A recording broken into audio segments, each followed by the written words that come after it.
नमस्कार दोस्तों, मेरा नाम है डॉक्टर तरुण और आप सबका बहुत बहुत स्वागत है आज के इस वीडियो में। आज के वीडियो का टॉपिक है सांस लेने में परेशानी होती है तो कौन कौन से कारण हो सकते हैं, कौन कौन से कॉजेज़ हो सकते हैं, तो उसी के बारे में आपको बताऊंगा। और इसका जो ट्रीटमेंट किया जाता है, यदि सांस लेने में हमें परेशानी होती है, हमें कोई दवाई बता दीजिए, हमें कोई दवाई बता दीजिए, ऐसे बहुत सारे कमेंट्स आते हैं। तो यहाँ पे मैं कारण बताऊंगा, उसी हिसाब से जो पेशेंट की मेडिसिन चलाई जाती है। यहाँ पे कोई भी ऐसी मेडिसिन सजेस्ट नहीं की जा सकती है। जैसे कि जस्ट एक एग्जांपल मैं आपको दे रहा हूँ, जी सांस फूलता है, हमें कोई दवाई बता दीजिए। पता लगता है भाई आपका बीपी तो 180 तक रहता है, मैं आपको दवाई बता रहा हूँ ताकत की।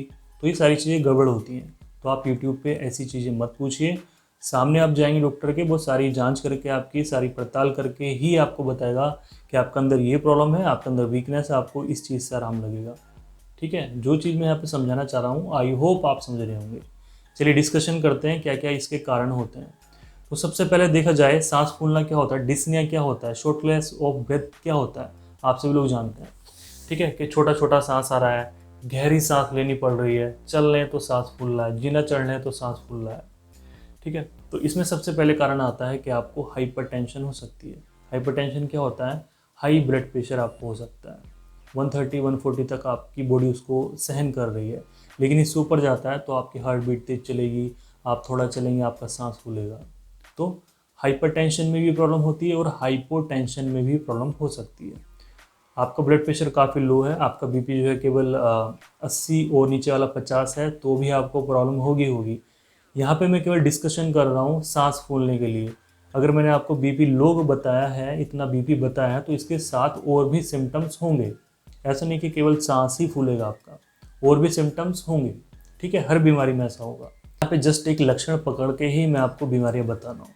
ठीक है, तो आपका बीपी अगर ज़्यादा है तो भी आपको प्रॉब्लम हो सकती है, आपका बीपी अगर लो है तो भी आपको प्रॉब्लम हो सकती है। नेक्स्ट आता है, अगर आप बहुत ज़्यादा मोटे हैं, आपको जो है बहुत ज़्यादा फैट चढ़ा हुआ है। ठीक है, आपका वेट जो है लगभग 50 होना चाहिए आपकी एज के अकॉर्डिंगली और आपकी हाइट के अकॉर्डिंगली, बट आपका वेट 80 है, तो भाई आपका सांस फूलना जायज़ है। ठीक है, यहाँ पे मैं ज़्यादा एक्सप्लेन नहीं करूँगा, इसको आप सिंपली समझ सकते हैं कि चलेंगे, थोड़ा जीना चढ़ेंगे, थोड़ा सा रनिंग करेंगे, तो आपका जो है सांस फूलेगा फूलेगा।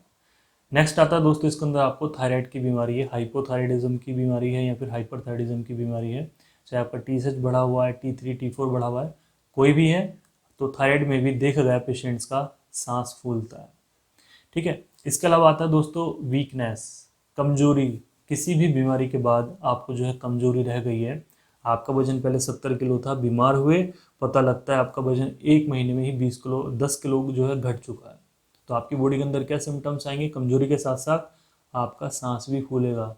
ये डॉक्टर साहब अब जो है काम नहीं होता, थोड़ा सा काम कर लेते हैं, थोड़ा सा वजन उठा लेते हैं, सांस फूल जाता है, थोड़ा सा तेज चल लेते हैं, सांस फूल जाता है। ठीक है, इसके अलावा और के सिम्टम्स आ सकते हैं, आपको लंग्स के सिम्टम्स आ सकते हैं, हार्ट के सिम्टम्स आ सकते हैं।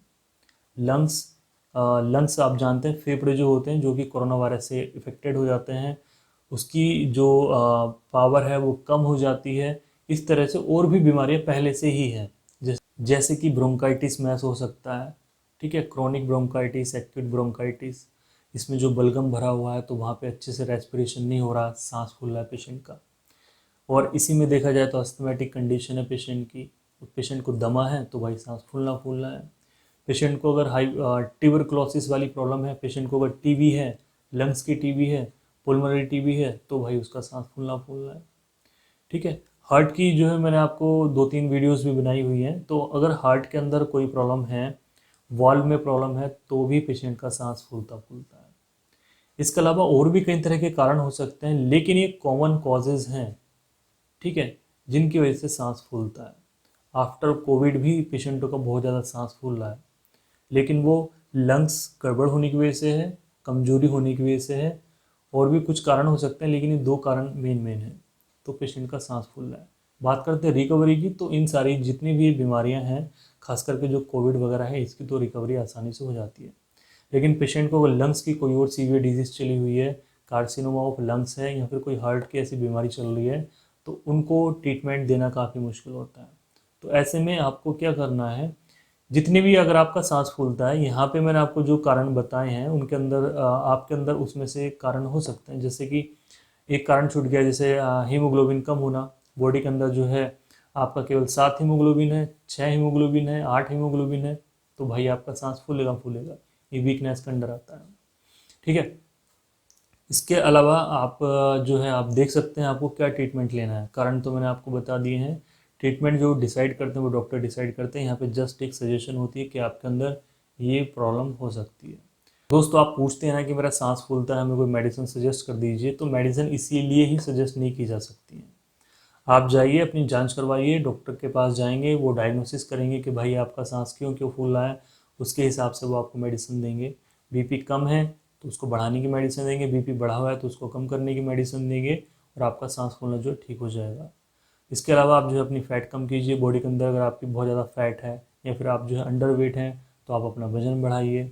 आपको बहुत ज़्यादा कमजोरी रहती है, बीपी आप अपना बढ़ाइए, हीमोग्लोबिन बढ़ाइए, तब जाके आपके सिम्टम्स, ये वाला जो सिम्टम है ये दूर हो जाएगा। ठीक है। तो दोस्तों ये होते हैं जनरली सांस फूलने के कारण, और इसका ट्रीटमेंट भी इसी तरीके से किया जाता है। होम्योपैथी भी आप कर सकते हैं, आयुर्वेदिक, और इवन आप एलोपैथिक भी कर सकते हैं। तो काफ़ी आसानी से इस सारी चीज़ का ट्रीटमेंट हो जाता है। ओल्ड एज में सांस फूलने वाले पेशेंट ठीक नहीं होते, ये मैंने देखा है, अपनी प्रैक्टिस में भी देखा। जो 60+ वाले पेशेंट हैं उनमें अगर सांस फूलता है तो उनको थोड़ा बहुत ही आराम लगता है। ठीक है, होम्योपैथिकली। ठीक है। तो दोस्तों बस आज की इस वीडियो में इतना ही। वीडियो अच्छा लगा तो वीडियो को आप लाइक कर दीजिए। चैनल पे नए तो चैनल को जरूर सब्सक्राइब कीजिए, और ये परसेंटेज आप जो है बढ़ाइए, 4% से आप इसको बढ़ाइए। तो दोस्तों आज की इस वीडियो में इतना ही। Thank you so much.